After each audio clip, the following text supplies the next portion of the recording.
اعوذ باللہ من الشیطان الرجیم بسم اللہ الرحمن الرحیم۔ السلام علیکم ناظرین، ہم امید کرتے ہیں کہ آپ سب خیر و عافیت سے ہوں گے۔ ہم دعا کرتے ہیں کہ اللہ پاک آپ سب کو اپنے حفظ و امان میں رکھے۔ حضرت زلیخا رحمت اللہ علیہ وہ خوش نصیب خاتون ہیں جنہیں اللہ پاک کے پیارے نبی حضرت یوسف علیہ السلام کی زوجہ ہونے کا شرف حاصل ہوا۔ آپ کا نام رائیل ہے، مگر عوام میں آپ اپنے لقب زلیخا سے زیادہ مشہور ہیں۔ حضرت زلیخا رحمت اللہ علیہ ایک مغربی بادشاہ تیموز کی انتہائی خوبصورت شہزادی تھی۔ 9 برس کی عمر میں آپ نے خواب میں پہلی بار حضرت یوسف علیہ السلام کا دیدار کیا تو اسی وقت ان کی دیوانی ہو گئی۔ پھر دوسرے سال خواب دیکھا تو حالت مزید خراب ہو گئی، یہاں تک کہ تیسرے سال خواب میں جب یہ معلوم ہوا کہ آپ علیہ السلام شاہ مصر ہیں تو انہوں نے یہ سمجھتے ہوئے چونکہ شاہ مصر حضرت یوسف علیہ السلام ہیں لہذا شاہ مصر سے شادی کر لی، لیکن حقیقت معلوم ہونے پر بے ہوش ہو گئی۔ پھر آپ کو حاطف غیبی سے آواز آئی کہ جس ہستی کی آپ تمنا رکھتی ہیں اس کے شاہ مصر بننے تک صبر و استقامت کا دامن تھامے رکھیں۔ مگر آپ چونکہ حضرت یوسف علیہ السلام کی حقیقت سے بخوبی آگاہ تھی اور نہ ابھی تک ایمان لائی تھی، اس لیے جب حضرت یوسف علیہ السلام کو دیکھا تو صبر نہ کر سکی، جس کی وجہ سے آپ کو کئی تکالیف کا سامنا بھی کرنا پڑا۔ یہاں تک کہ امام غزالی رحمت اللہ علیہ کے بقول انہوں نے حضرت یوسف علیہ السلام کی محبت میں اپنا حسن اور مال و دولت سب کچھ قربان کر دیا، 70 اونٹوں کے بوجھ کے برابر جواہر اور موتی نثار کر دیے۔ جب بھی کوئی یہ کہتا کہ میں نے یوسف علیہ السلام کو دیکھا ہے تو وہ اسے بیچ قیمت ہار دے دیتی، یہاں تک کہ کچھ بھی باقی نہ رہا۔ مگر بعد میں جب ایمان لے آئیں اور حضرت یوسف علیہ السلام کی زوجیت میں داخل ہوئیں تو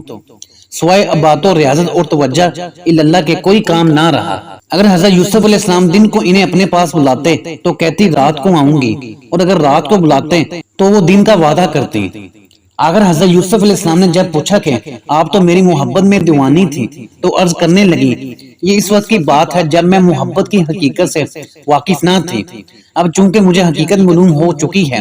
اس لیے اب میری محبت میں آپ کی شرکت بھی گوارا نہیں۔ اس پر جب حضرت یوسف علیہ السلام نے فرمایا کہ مجھے اللہ پاک نے اس بات کا حکم فرمایا ہے اور یہ بھی بتایا ہے کہ آپ کے بطن سے اللہ پاک مجھے 2 بیٹے عطا کرے گا جو دونوں نبی ہوں گے، تو حضرت زلیخا رحمت اللہ علیہ نے اللہ پاک کے حکم و حکمت کی بنا پر سر جھکا دیا۔ یاد رہے حضرت زلیخا رحمت اللہ علیہ کی توبہ کا اعلان قرآن کریم میں کیا گیا ہے، کیونکہ انہوں نے اپنے قصور کا اعتراف کر لیا تھا اور قصور کا اقرار توبہ ہی ہے،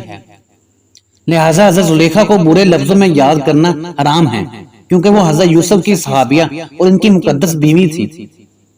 اللہ پاک نے بھی ان کے قصوروں کا ذکر فرما کر ان پر غضب ظاہر نہ فرمایا،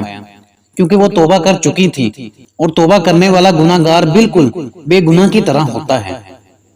نیز اپنے مجازی عشق کے لیے معاذ اللہ حضرت یوسف علیہ السلام اور زلیخا علیہ السلام کے قصے کو دلیل بنانا سخت جہالت و حرام ہے، کیونکہ عشق صرف حضرت زلیخا علیہ السلام ہی کی طرف سے تھا،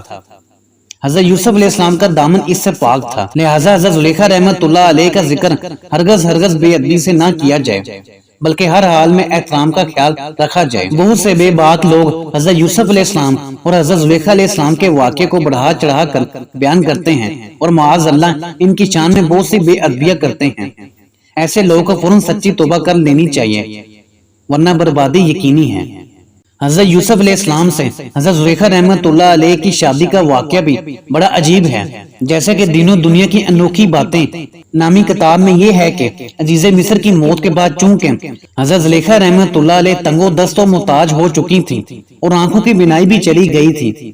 تو کسی نے انہیں مشورہ دیا کہ اگر آپ حضرت یوسف جو کہ اب شاہ مصر ہیں سے اپنا معاملہ ذکر کریں تو ہو سکتا ہے کہ وہ آپ پر رحم کریں اور آپ کی مدد فرما کر آپ کو غنی کر دیں، کیونکہ آپ نے بھی ان کا خیال رکھا تھا اور ان کو عزت دی تھی۔ اس پر جب کسی نے انہیں یہ کہا ایسا نہ کیجئے گا، ہو سکتا ہے کہ ان کو آپ کا وہ سلوک یاد آ جائے جب آپ نے ان پر الزام لگایا تھا تو انہیں کافی تکالیف کا سامنا کرنا پڑا تھا، اور وہ بھی آپ کے ساتھ ویسا ہی سلوک کریں جیسا آپ کی وجہ سے ان کے ساتھ ہوا۔ تو حضرت زلیخا فرمانے لگی میں ان کی بردباری اور کرم نوازی کو جانتی ہوں، چنانچہ آپ حضرت یوسف علیہ السلام کی گزرگاہ میں ایک ٹیلے پر بیٹھ کر ان کا انتظار کرنے لگی۔ جب آپ قوم کے تقریباً